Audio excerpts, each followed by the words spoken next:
chosen ones, empaths, and all the genuine souls out there. When it comes to you as individuals, you all have high levels of empathy. And there was a question asked about, does the narcissist fall for the empath? And you see, whether you're a chosen one, empath, or genuine soul, all of you have empathy. So you all have high levels of empathy. You're authentic as well. And this is very appealing to the narcissist.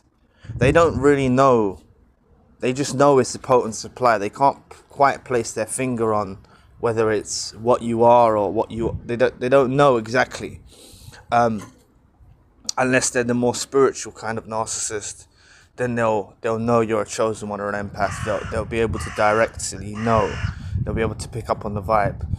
But you got to understand that they did share a vision with you. They shared a fantasy with you. When they saw you as a lifelong partner. They saw you growing old together. They saw all of these things.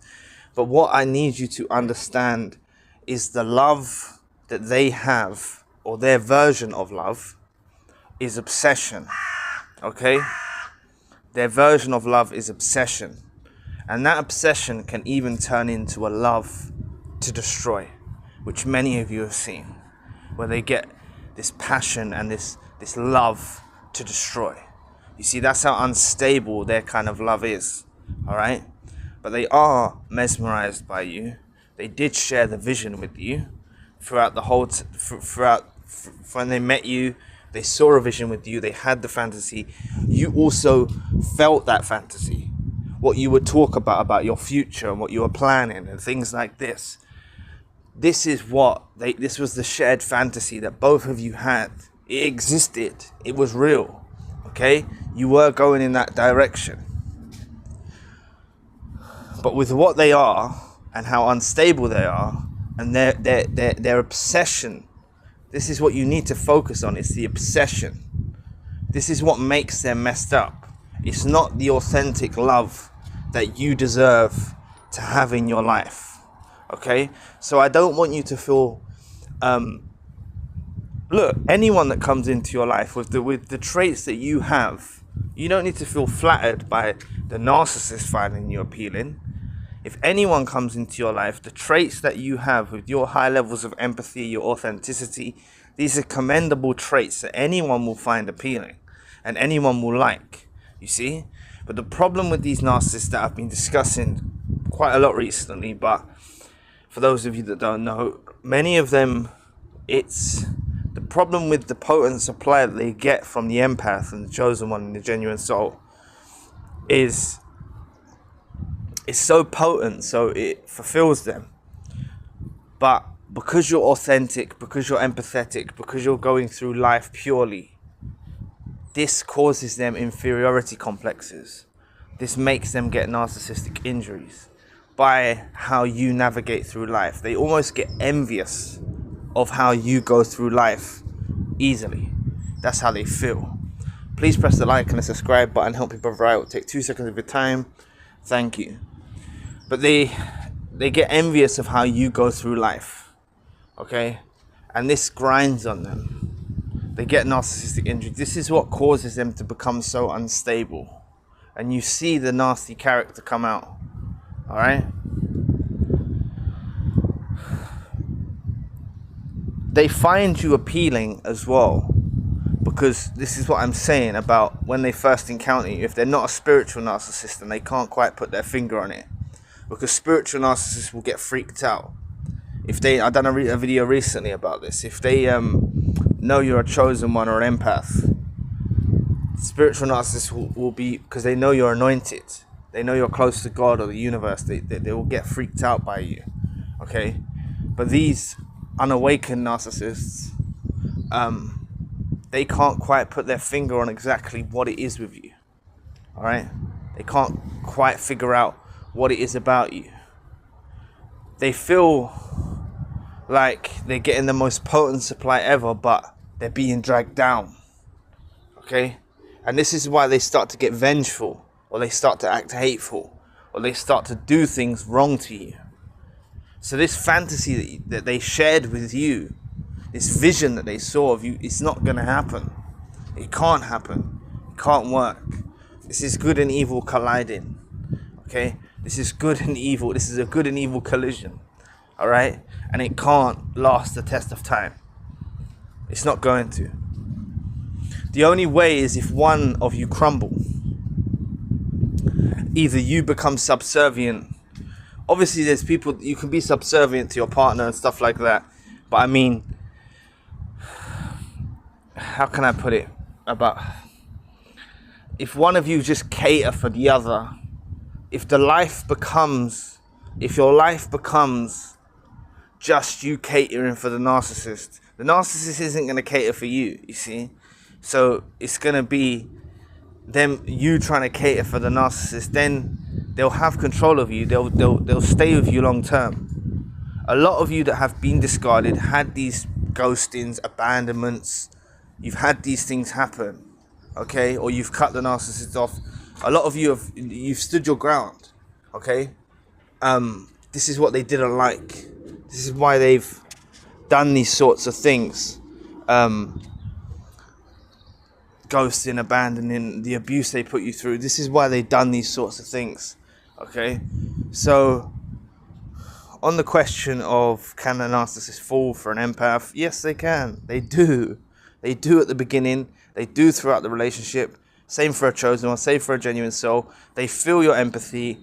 They see you as a potent source of supply. But the closer they get to you, they realize it's very difficult to be around you. This is what they realize. It's very difficult for them to maintain a connection with you.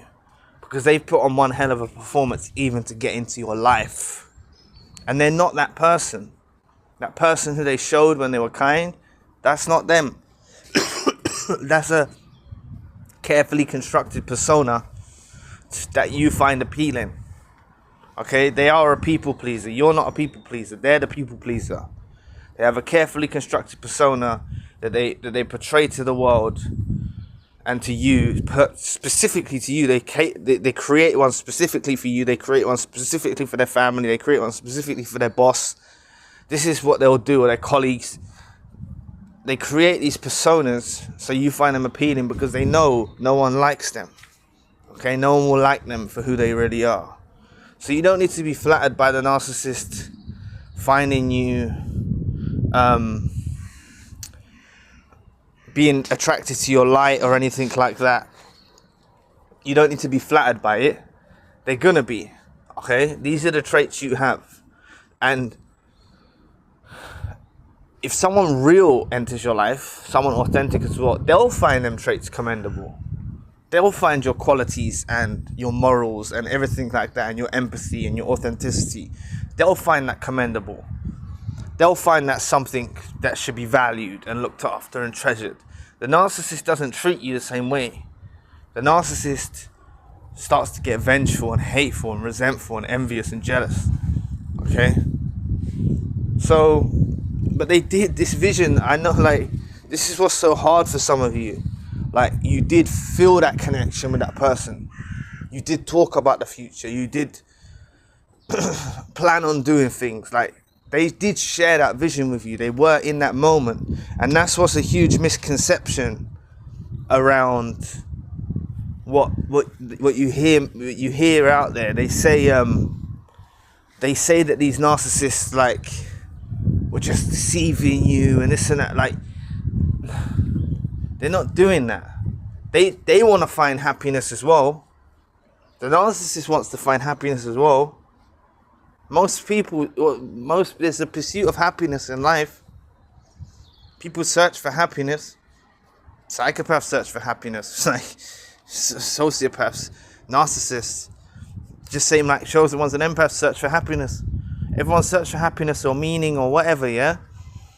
They search for happiness, and you provided them that happiness for that period of time. But it just got too much for them to tolerate. But they're still attracted to your light. They'll always be attracted to your light. After you're gone, even if they discarded you, after you're gone and they've moved on, they've gone to other supplies, they'll still remember the light that you, like, shone on the world. Okay? They'll still find you appealing. You've got to understand what this is in the spiritual realm of who you are as an empath and chosen one, a genuine soul. You have a bright aura. you're shining brightly in the spiritual realm. So these creatures are gravitating towards you. What you got to understand is, like, the real ones, the real other chosen ones and other empaths, or even just genuine, like, so I need to interrupt before I go on to that. I don't want any of you going out there telling people that you're chosen one or you're an empath or anything like that. Okay? It can backfire on you. Alright? Like, I know I'm putting videos on YouTube, but no one I really know even watches the YouTube. I keep it I roll solo, okay? And I'm just advising you, don't tell people that you're chosen or you're an empath or you're a genuine soul, you're authentic or you're whatever. Like, they'll use it against you, okay? And they're always gonna find you appealing from after they go in their own direction and everything like that. They're always gonna find you appealing. They always will, okay? When they go on with their journey and stuff like that, they're gonna remember the impact that you made on their lives, and they're gonna remember that vision they had. They're not gonna find a vision that offers a supply like that, like a fantasy that offers a supply like that, like they got with you. Okay? But like I was saying, there's a huge misconception around narcissists acting like they're just like they are liars, they are deviants, they're doing all of that, but they're doing that to please you. They're doing that to seem appealing to you. They're doing that to get on your good side. Alright? They're not doing that because they're just deceiving you and just, like, you see what I mean? They're trying to impress you. They can't be themselves like you are. It's the opposite of what you are. You're yourself, like, you're authentic. They can't be like that. So they have to make up these lies and all this rubbish to be around you. Okay? And that's something that eats away at them as well. So while they had this shared fantasy, they knew this was just a carefully constructed persona. That's what they knew. They knew that you wouldn't like the real them. They've always known that. You wouldn't like the real them. And that's why some of you that still crave them or have feelings of admiration, if that's the right word, or feelings towards them, like, the real them is disgusting. Okay, you saw a small part of them, and even that unmasking, that wasn't even the whole version of them. That was still an agenda. That was still a carefully constructed persona. They don't show no one the real them. They don't show no one the real them at all. Alright? So just understand, like, they do fall for you. They do feel that vision. They do see that vision. They do have that fantasy. They do think. Should have said this earlier. I was meant to say this earlier. They do think they are loving you. They don't know no better. They don't know no better. Like, that's the best they can offer is love. What you experienced. That's the best they can offer is love. They don't know what love is. They don't know what that real love is. Not what that real love that you deserve. Everything that you put into that relationship from your side of things was healthy. Okay? They don't have the ability to offer what you offer. Okay? They don't have that. They don't know what that real love is. Alright? So like I said, don't be flattered by the narcissist finding you mesmerizing or appealing and everything like that. And still they'll find you appealing and everything now after they go in their distance. But real people will recognize those qualities in you as well. Real people recognize those qualities in you as well, okay? That's what you got to think about. So most real people have been bitten by narcissists or toxic individuals. They're isolating, they're rolling solo, they're doing their own thing. This is why it's harder to meet authentic people. Just like you're chilling at home, maybe tonight. You might have been at work today, you might not. But you're watching a video, or you're reading a book, or you're doing this. Like, you're in your own lane. So it's very hard, like, what you've got around you is all these creatures, these narcissists trying to infiltrate your life, and the real ones are out there. They're just out of your immediate circle, from what I think. It's a theory, but I think beyond the immediate circle of these creatures that try to infiltrate your life and then try to affiliate with you and stuff like that, I believe there's, like, on the wider, vicinity of that, there must be true people that you can reason with and stuff like that. Okay, so just embrace the fact that they did share this vision. That wasn't, I don't know, like, there's a lot of misinformation. Like I said, they tell you that it was all a lie and everything. No, the narcissists wanted to be happy. They wanted to be happy. They saw you as someone to make them happy. This is what they did. That's why they're around you. You know what I'm saying? They're not choosing you for no reason. They're around you because they want to be happy. Okay? It's just very difficult for them to maintain a connection with you because of the narcissistic injuries, them feeling inauthentic, them feeling inferior, them feeling like lower down than you. That's why they try to change the dynamics of the relationship, like they're above you. They always do that. They shift it around.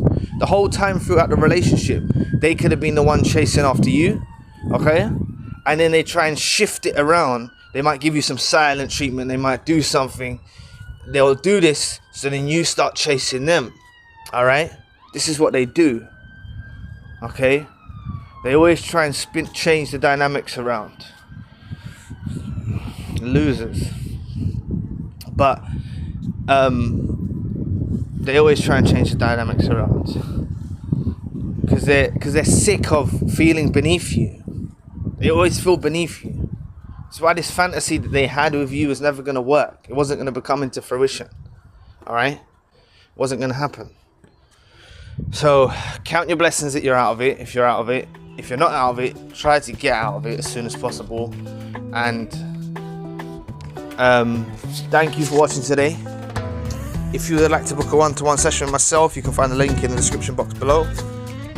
If you'd like to check out the other channel, you can also find that in the link in the description box below. And if you'd like to donate or support to the channel, you don't have to, but if you'd like to, you can also find that link in the description box below. So anyway, I'll be back for another video soon. Peace.